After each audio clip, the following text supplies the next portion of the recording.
Hey, good morning, everybody. It's Hammer. Today is Wednesday, April 8th, 2026. I, of course, am the founder of Hammer Solutions, home of great products for originators like Originator Success, Grab and Go Social, and Rate Sensei. Three distinct and separate, unique products to help my originator friends get more business and do more loans in 2026. Be sure to check those out. Remember, you can join me live each and every weekday morning, 9:30 a.m. Eastern Time, broadcasting to you on Facebook and YouTube, talking about what's going on in the markets with rates and pricing.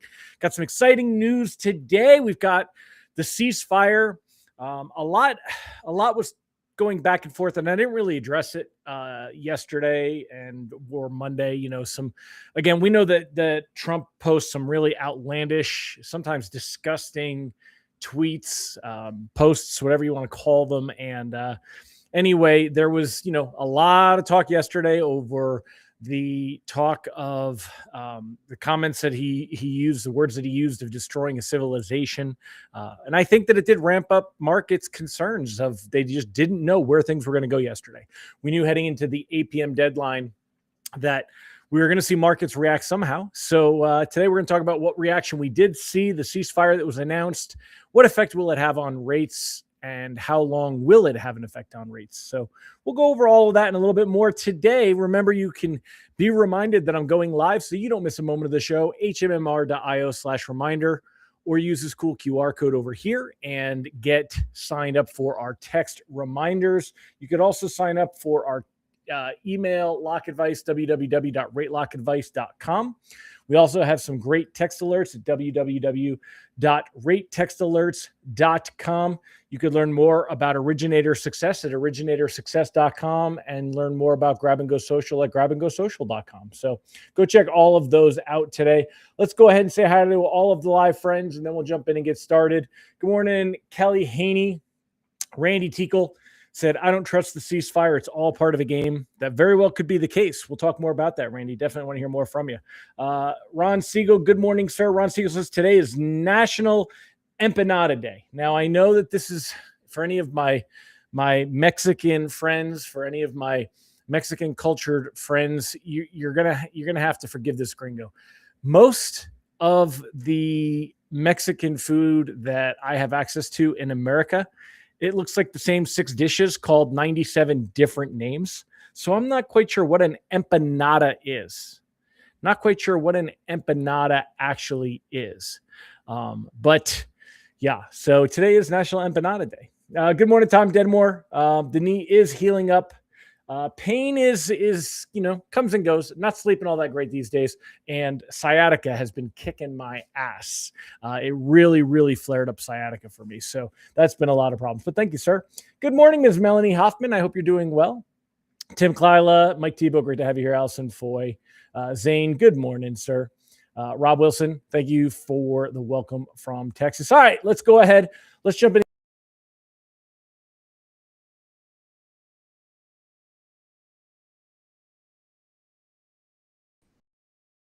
Where we want to start with. So let's go ahead. All right. So let me pull up Presentify real quick, and I will show you, as far as a quick recap, what happened yesterday. Pricing came out in the morning. We were right around 10 a.m., right about here, right? So not anything, amazing. We did see some movement through the afternoon, especially after about 2 to 3 o'clock. We saw bonds improve through the afternoon. I attribute a lot of that to a flight to safety because traders the news on the street was nobody was really sure what to expect, and therefore they would expect anything. Because of that, I do think that we saw a bit of a flight to safety. Let me go ahead and slide this on over. We'll go over that a little bit more here. Pull this back. So I think if you take a look here, yesterday, we didn't see many lenders reprice better, but we did see bonds go from a negative right here as pricing was coming out, go back positive. So we started the day off, ended off negative yesterday, ended the day better. So that was obviously a positive. Today, rate sheets are going to be much, much improved. You can see there's a big jump in overnight pricing. The 5.5 coupon is currently up 22 basis points. May go back to watching that 5.0 coupon if we continue to see some improvement. That one is currently up 28 basis points at the moment. Doesn't matter which one you look at. You see it's very similar behavior. They do basically about the same thing. 10-year treasury yield, 4.26. Remember that, let's see where it was on Monday. We were at 4.33. On Tuesday, we were at 4.30. So it has improved. Now, this is not a huge knee-jerk reaction to the ceasefire, but it is a strong reaction regardless, and one that I think we can build on. So that's kind of some good news there, as I do think we can improve from it. Now, we have seen rate sheets improve.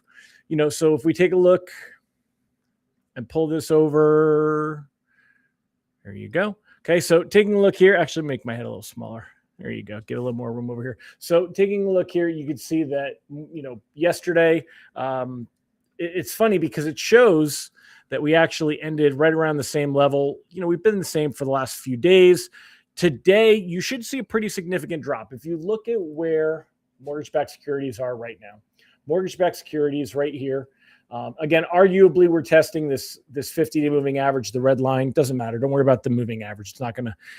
We're not worried about the technical right here on that. But we're at 100.99 for the 5.5. Last time we were up at this level was around March 11th, right? So it was around March 11th. And if you look at pricing on March 11th, you'll see that we were right around 6.25, significantly better than 6.45. So we do have quite a bit of room for rates to improve. I think you'll struggle with some float downs. I don't know that lenders are going to pass along all the gains all at once. I'd be surprised if they did. Remember, they're managing pipeline. So just because bonds are at a certain level doesn't mean that rate sheets should automatically match that level. It's going to depend on secondary. However, they are trying to get loans, so they've got to be aggressive. So you're going to see some of that as well. Where do we go from here? Let's say we do get down around 6.25. Again, these are fantastic rates, but what's going to happen when we see a ceasefire and we see rates drop? A lot of times, agents, consumers, everybody, they're going to be like, oh, well, they've started to go down, but now I want them to go down lower. So the question is, are they going to go down lower? Where do they go from here? And that's really what we have to wait and see. Now, reprice risk today is low. I'm not worried that we'll see the ceasefire, fall apart. If we did, then of course you're going to see a negative reaction. I don't think that we really have to worry about that. I think you'll see some pullback from where we're at. There was a very strong reaction, and you see that we've kind of lost a little bit of ground as we get to where pricing is coming out. I think that'll continue, but I don't think we're going to have to worry too much about it getting too much worse. The rate outlook, things are looking better, definitely looking better. One thing to notice is that for the Fed outlook, take a look at this. This is for December. So for the end of the year, right? When we look at December, okay, the chances of rates being the same, the Fed funds rate being the same, is about 60%. And now everybody in the camp of a rate cut of about 45%.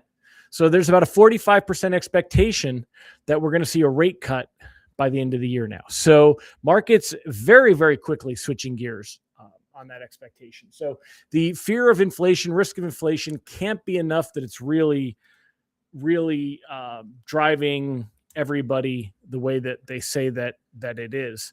You could see that Brent oil, look at this, down 91. Now, again, we've seen a bigger disconnect between bonds and oil prices going from yesterday. I think it was like 110 a barrel, right? Down to 90 a barrel, 91 a barrel, 92 a barrel. You'd think that we're seeing bonds take a 30, 40, 50 basis point improvement today. But that's not the case, not the case at all. But bonds have been holding back when oil prices have been getting worse. And that's why we're getting a little bit of benefit to that as well. So we've gotten some benefit to that, and we're not seeing it as much now.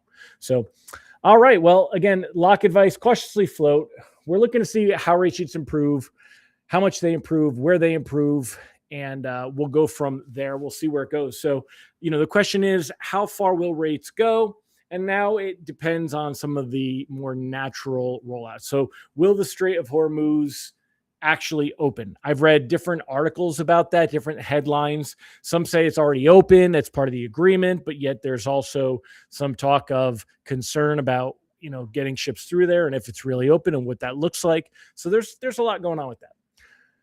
Let's see what y'all have to say. Mike Tebow, I saw a newsreel saying threatening to bomb was a strategic masterpiece. We saw where troops were sent, leaders were sent, where money moved, and how the defense was set up. Again, I'm not really going to, this is a political commentary more than a mortgage commentary, so I'm not going to go too far down that one. Ron Siegel said, bond prices dropping as the stocks skyrocket. Absolutely. Shows you that there's not the old adage that when stocks do well, that bonds have to take it on the chin. The only thing that mattered yesterday was 4:30 p.m. and that news announcement. Which news announcement was at 4:30? I didn't see that one. I always reiterate your call. Markets always overreact. It goes both ways on the upside and the downside. Yeah.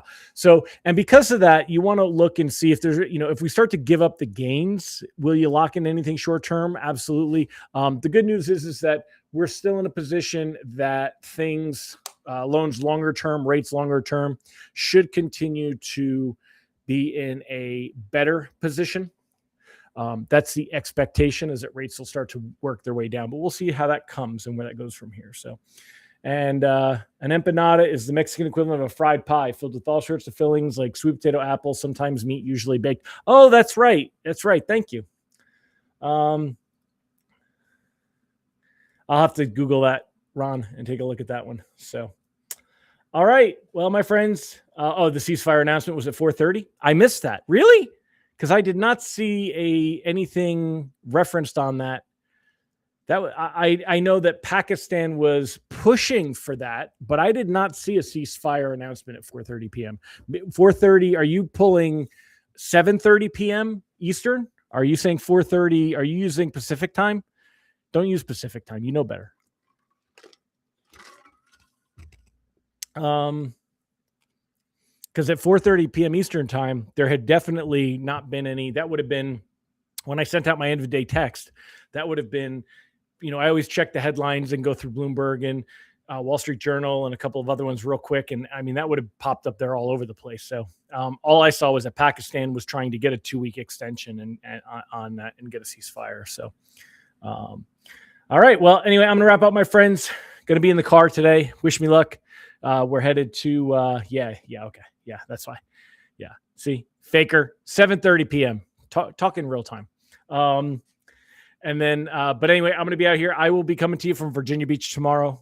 We're just visiting some family, getting together with some family from up north and spending a few days all getting together. So anyway, I'll see y'all tomorrow. We will see where things go from here. Hope all of this continues. Keep your fingers crossed. Have a great one. Take care, my friends. Bye-bye.